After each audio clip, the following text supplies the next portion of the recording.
I'm Deirdre with Second Wind Vintage, and today I'm going to show you how to decoupage prints with tissue paper onto furniture. So there are two basic methods of doing that, the wet method and the dry method, which involves an iron. I'm a little bit more partial to the wet method, even though it seems a little scarier, because it's kind of hard to get into corners, or if your piece has like rounded edges or something, to get a proper adhesion with your iron. It's much easier to get in there with your fingers and stuff like that when you're using the wet method. So today I'm going to show you the wet method. I'll post a video at a later date whenever I do the dry method. I usually do it this way just because I'm so used to it. Okay, so the materials we are going to need would be a print of your choice. I'm using Salvage Scapes tissue paper. This is their old map print. It comes in a big one, but as you can see, I got a little area, so I cut it down to size to fit. And as you can see, it's very thin. They come in two thicknesses, a 10 pound and 18 pound. This is the 10 pound. It's thinner, and I actually like that better because even though it seems like scarier to deal with, it's actually easier to get the wrinkles out. And if you have one or two stray ones, after you put down your top coat and then whatever polyurethane or sealer you put on top of it, you can't even see them. So even though it seems scarier, I recommend using the 10 pound papers whenever possible. The 18 pounds comes in a larger print, so sometimes you have to make the decision of, oh, do I want it bigger or whatever. But whenever I can, I go for these 10 pounders. You can find them on Zazzle. There are many, many different shops, many different styles, from your florals, your French, your shabby chics, to your industrials, steampunk, antique, even fine art prints that are in the public domain, which is really nice. So choose your print. That's step number one. Your other materials, I'm going to be using Mod Podge, and I know it's Mod Podge technically, but I always say it Mod Podge in my head. So when I'm speaking, it's probably going to happen. Don't rip my head off. I'm aware it's Mod Podge, but my brain disagrees. Okay, so I like this as my medium as opposed to varnishes or sealers, because it's not as wet. It's very viscous.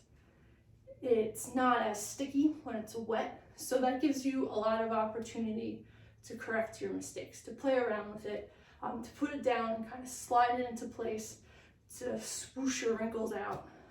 It's very forgiving. So I really recommend using the Mod Podge instead of like whatever top coat. We're going to use top coat at the end just so we have perfect, protection and stuff.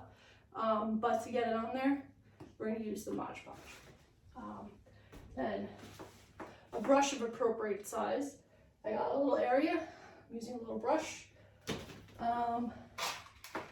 Push pins or thumbtacks to put our paper in place, so we don't have to fight 50,000 things and worry about wrinkles, so we can just focus on getting a good fusion to the piece. So thumbtacks, and then I like to use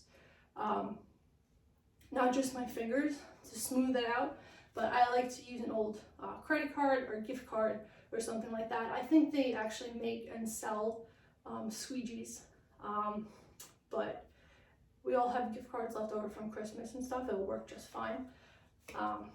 So this is our secret weapon for getting a smooth, almost perfect, because decoupage is never perfect, let's be honest, fusion with our piece. And then I have a little bolt for popping out the drawers. You don't need that. Use a paintbrush, what have you. I just have a designated little bolt for pulling out drawers. Okay, so The first thing you notice, if you look at my piece, is I painted the section where I'm going to put our print white. This is one of the most important things you can do when decoupaging using tissue paper, because when you are gluing it on, it gets wet, and because it's so thin, it then gets a little transparent. So if our background is dark, it's going to darken our print, and in a lot of cases it totally messes it up. Like, you can't even see it. It's ridiculous. If you got a white background, it really makes it pop out. You can see all your colors. You don't have to do a good job. You don't have to do more than one coat. Maybe if you have a white print that's very clean, modern, like a photograph or something like that, and you need it to be perfect without any swoosh marks or anything like that, paint it. So this is a uniform white. I have an old map. If these little swoosh marks show through, it's just gonna make it look better. So I did not kill myself making it look perfecto. Any paint will do, any paint you got. I use General Finishes white just because that's the paint I use with stuff. Okay, so I cut out my piece to match, to go right in the area with the gazers, and I saved my bits. So it was a big one. So I have lots of little pieces left over. It's very important you do not throw these away until you are completely done and your final top coat is on. Because if, heaven forbid, you get a hole or a rip or a tear, it's much easier to steal a light colored bit from your scraps and patch it than to try and paint it up to match. Painting and retouching is always an option. If you don't have bits, like if you use the whole thing or whatnot, that's always an option, but it's much easier. So be a pack rat, save your stuff. Okay, so this is my print. I'm going to attach it on using my push pins, so I don't have to fight with gravity or anything like that.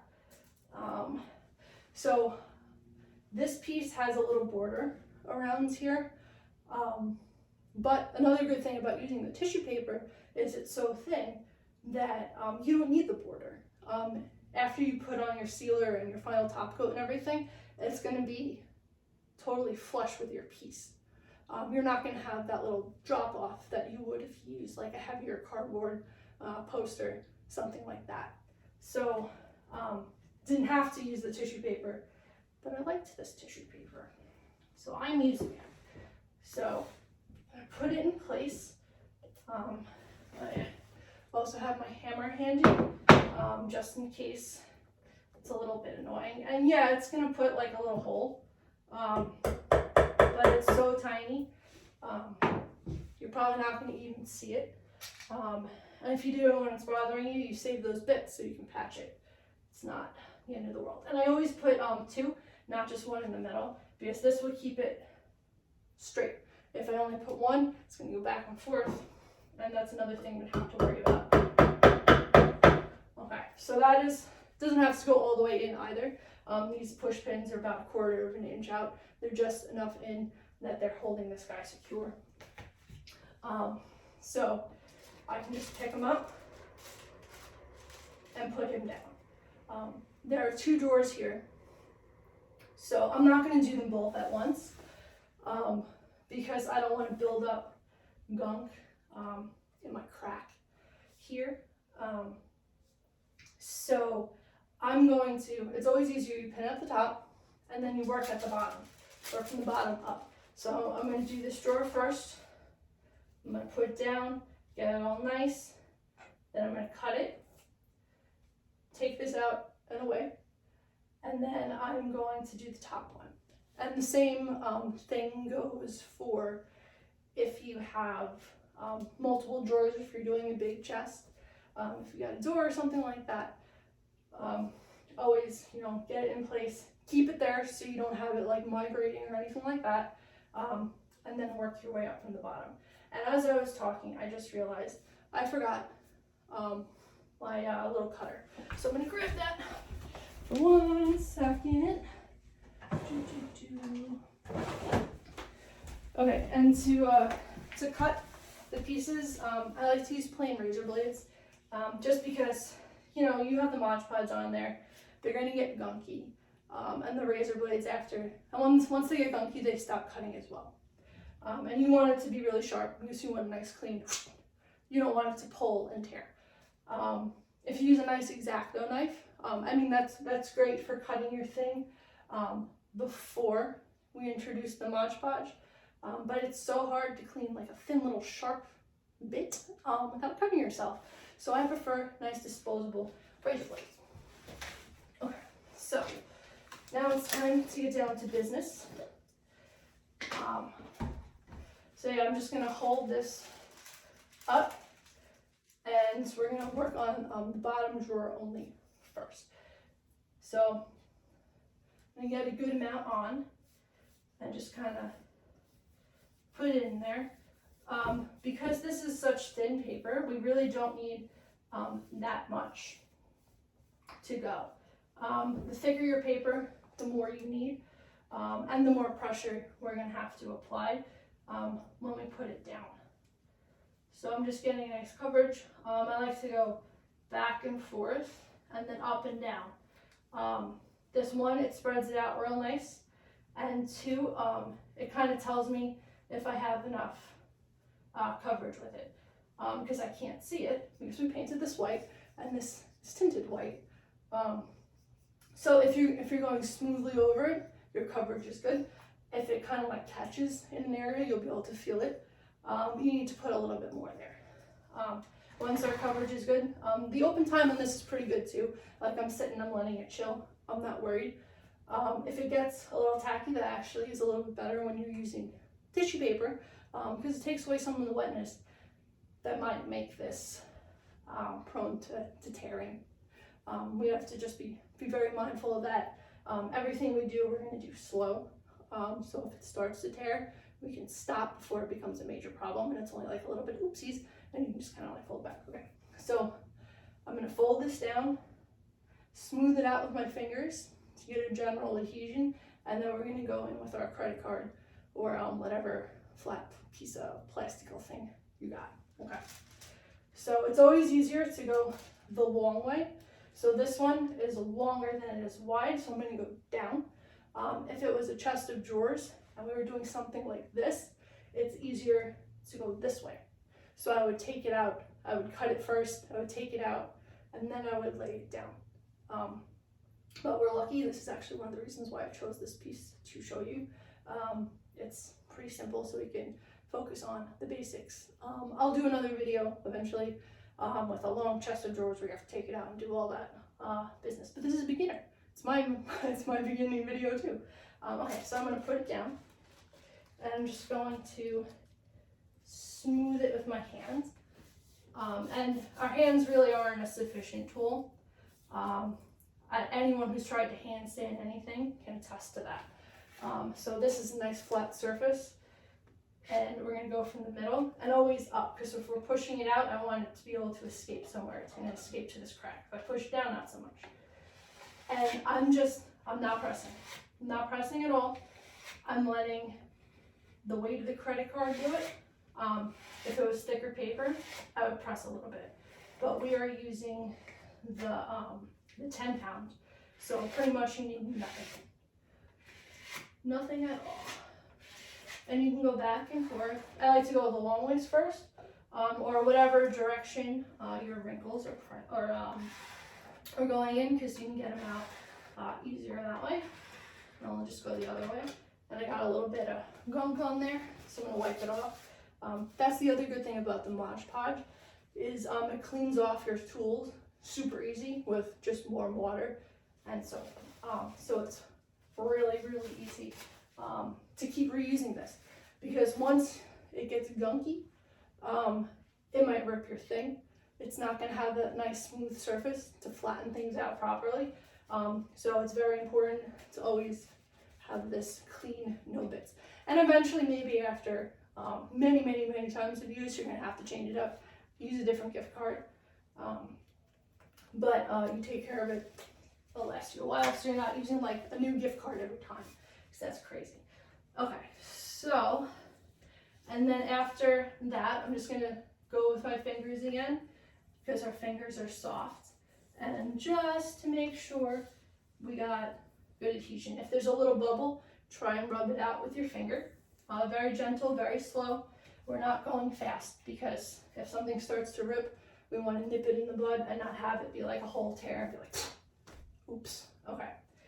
So this is on here. It helps if you let it dry a little bit because it gets your cutter less gunky. It's less likely to rip when you're going through it. But I'm just gonna do it because we're doing a video. So, and then if it does rip, I can show you how to fix it. So I'm gonna roll the dice here. I'm gonna start at the end. I'm gonna hold this one's loose, remember? So I'm gonna hold with one finger, put the other finger here, and I know I'm cutting towards myself, but this is not thick paper. It's not gonna catch and it's all of a sudden go. And we're also going slow and careful. And if you have the threat of almost cutting yourself, you're definitely gonna do that and you're not gonna rush. So it's a little check. So just gonna go right in that crack, very slowly. And I'm going to cut that off. Like that. And then pull this top very gently because maybe we had a little bit of migration and it got a little glue on the top, but not enough to make it stick permanently. So we just want to be very careful at all times. I'm going to stick that in. Just take this out so I can take the other one out. I'm going to put it back. Or you can do it in front of me. I don't know. Okay. So I'm just going to put this to the side because I don't want to soak it or anything. I'm going to wait until this dries completely before I put my top coat of Mod Podge on it. See, I did it again, Mod Podge on it, because when you put it on, it's going to want to wrinkle back up. If we got a nice smooth, actually let me show you, adhesion with minimal wrinkles. See, this is where the hole is, so that's not a bubble. See how nice and smooth that is? Okay, so I don't want to mess with a good thing. So I'm going to wait till the bottom is totally dry before I put my top on. So when it tries to go, oh my God, what? Wrinkle. The bottom is going to hold it firmly in place. So I'm not going to roll the dice. It's going to stay nice. And yeah, I'm going to trim that little bit off too. We can always trim up later with our razor blade, X-Acto knife, what have you. So that goes to the side. And then this guy goes back. And we're going to do him. You can do it not in the dresser too, also, with these after. It's just easier to keep things lined up when it's such a small piece. If it was a large piece, you would want to take them out. Okay, so part number 2, we're keeping those pins in there for now. Before we smooth out with our gift card or what have you, I'm going to take them out. And we're not going to be able to get this thin little bit on the top. So after we get the rest nice, I'm going to peel it up and do that one separately. It's much easier to do that than to have nothing and to have to worry about, okay, is this centered? Is it properly aligned? We don't have to worry about any of that, just this little strip. So I'm good with it, I like it. All right, so same deal. I'm going to hold it up and try and make the line under it as uniform and straight as possible so it's easier later when we go back in the top. We won't have any sections that don't have stuff. So I'm just gonna put it on, and yeah, I'm getting it on the sides and everything. That's fine. I'm using the matte finish one, so when I go back later and I use my satin top coat, it's just gonna make the matte satin. That's why I like the matte. If I use the gloss, it might look weird. So, okay. Then go back over. Everything feels smooth. Yeah, there's no pull anywhere. I think we're good. If you get it a little bit on the bottom, that's fine. Don't worry about it. We can either wipe it after or wait for it to dry and slice it with our razor blade, or you can sand it off. But I would rather do that than have like a gap and have it be like flippity floppity. Okay, so we're gonna put it down just like we put down our other one. This one's a little trickier because we're so close to the top. But yeah, the longer it is, the easier it is. Okay, so that's stuck. I can take that off. I got a pretty good wrinkle going like this, so I'm gonna go this way with it just because I want to get rid of that right off the bat. And then we can do that. And then I'm not. Bleh, sorry, I'm not pulling from total because remember this is a free agent right now. So just being very mindful of that. And see, I got a little tiny tear right there. No big deal. I'm just gonna push them back over into place. It's like it never happened. Okay, so our little top skin flap here. So I'm just gonna take a little bit, and because it's really not that much at all, I really don't want that much on my brush. I'm just gonna put it right in that little area, right there, and then smooth up from the middle and work your way out, which is always the best practice, because that helps get rid of your rings. All right, and then I'm just gonna go over the credit card, even though I can see that's fine. It's very important. With the tissue paper, not so much, but when you get into thicker paper, you use your fingers. Looks good, think you're home free. And then you put your top coat on and you have bubbles because your fingers are not flat. So it's just good practice. Always give it the credit card so you don't get cocky. Okay. Okay. I'm just going to use my nail because I see it needs to be a little bit closer to that. And we can take a look at this drawer. See, nice and smooth. There's a little bit, you can see tiny little bit of texture.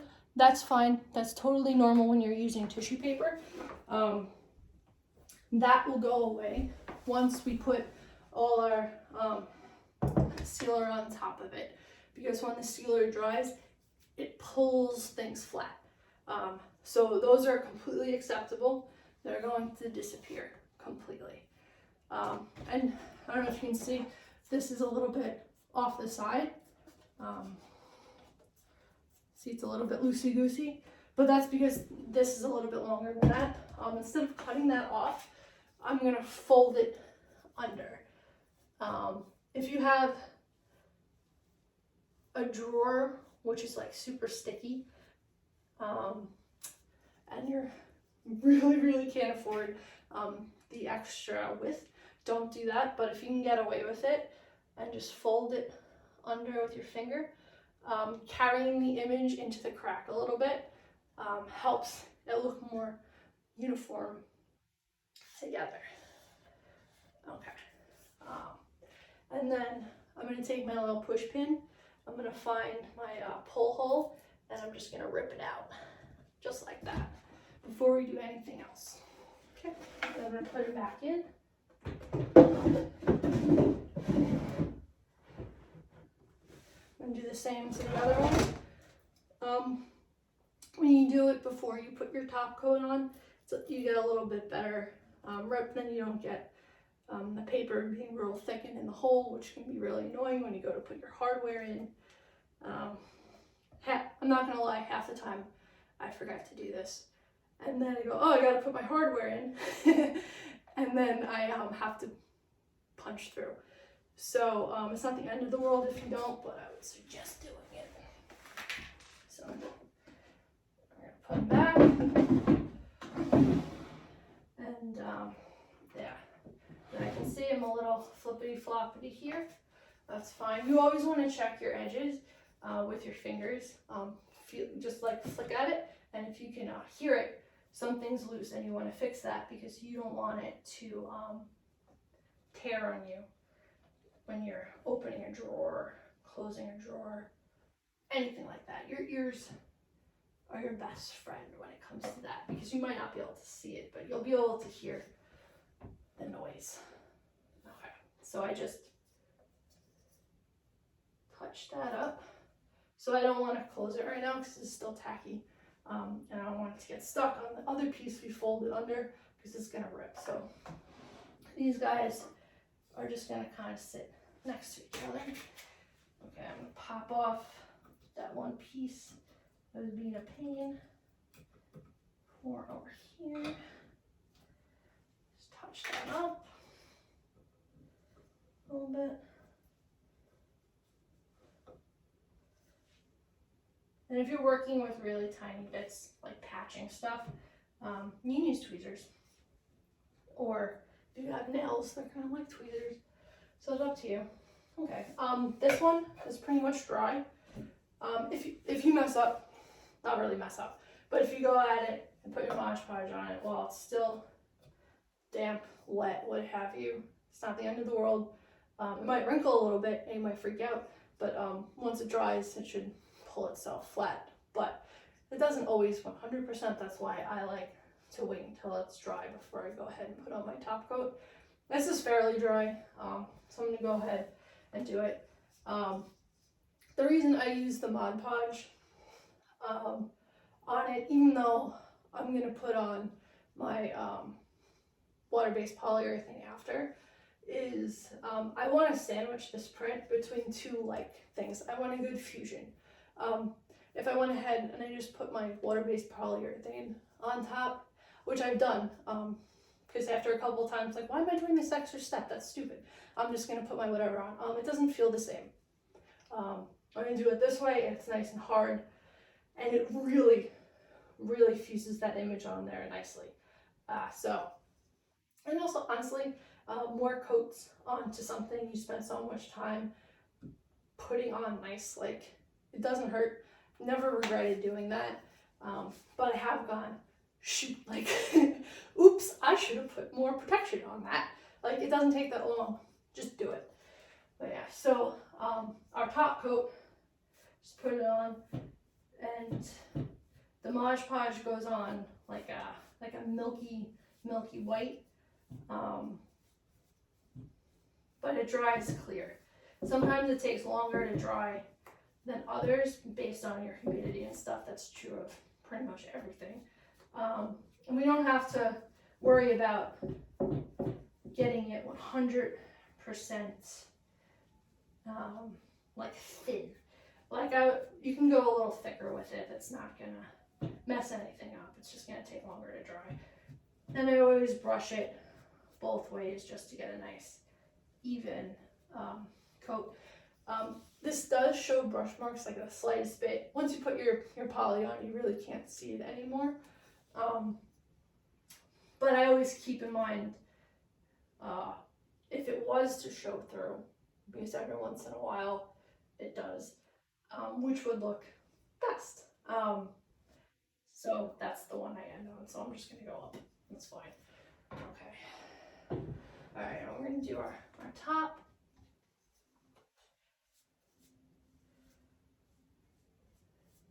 That. And I don't know, like anything, it just kind of takes practice to recognize the amount of product to use. I'm sure we've all mastered it with our polyurethanes and shellacs and stuff like that. It's the same concept. So if you want to start, maybe decoupage, like dictionary pages or something, to line your drawers.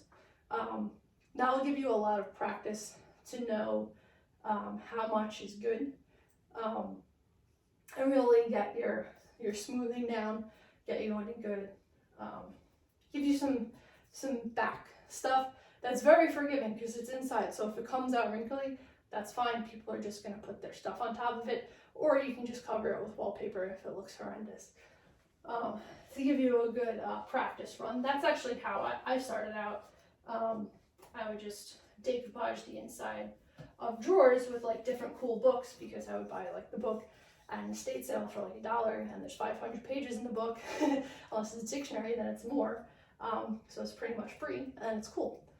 So that was how I started with the decoupage. So if you want to try that, before you make the leap to the furniture. That's fine. And I also want to say, when you buy these prints from Zazzle, they come in two. They come in a pair. So if you do this, and after everything, you're like, no, that doesn't look good, I don't like it, you can take it off. It'll sand right off. It's tissue paper. Before you put like your 50,000 coat, before you put your polyurethane on, I should say, smooth it out, repaint it white, and then you have another one to use. That has helped me out several times. I will say, I misjudged how much Mod Podge I underdid it because I was using a thicker paper. I'm so used to the thinner, I had to take it off and do it again. So don't be afraid. It's fine. It'll work out. At every turn, decoupage messes with you. It's like, nope, I'm not doing that. I'm gonna come out terrible. And then in the end, it behaves. Like you just have to keep calm and decoupage on, pretty much. Sometimes when we don't have a nice even coverage with our Mod Podge, we get a bubble, which is different than a wrinkle. That's a place where our paper didn't adhere to the bottom. When that happens, you slice it before we put on our top coat, or you can put one coat of the Mod Podge on to see if it'll fix it. Don't put more than that on, because if it doesn't, we still want it to be flexible. Just give it a little slice with our razor blade or X-Acto knife, what have you, and go in with a little paintbrush, paint our Mod Podge there, and fold it back over, and you won't even know it was there. Luckily, we didn't run into a bubble, so we don't have to worry about that. All right, so I'm going to show you. This is one coat. It's still going to be like slightly a little textured at the moment because it hasn't cured yet. Drying is different than curing, I think we all know. So it takes 24 hours, and once it does, it'll pull it. Okay, so it's just slightly textured, but not too bad at the moment. So you can see it's fairly smooth, and those little tiny itty bitty bits, once we put our next thing with the Mod Podge on and our polyurethane on top, will completely even out, and it'll be nice and completely smooth. So that's pretty much it. That's the basics of decoupaging a tissue paper onto furniture. I hope I inspired you to try. It's not hard. You just need to know how to fix stuff, not so much fix, you just need to know how to make this stop being a jerk and behave. Pretty much. So hopefully I gave you the tools to be able to do that. And if you do decide to try it, feel free to tag me Second Wind VTG in your picture, because I would love to see it. So yeah, so thank you for joining me, and have fun.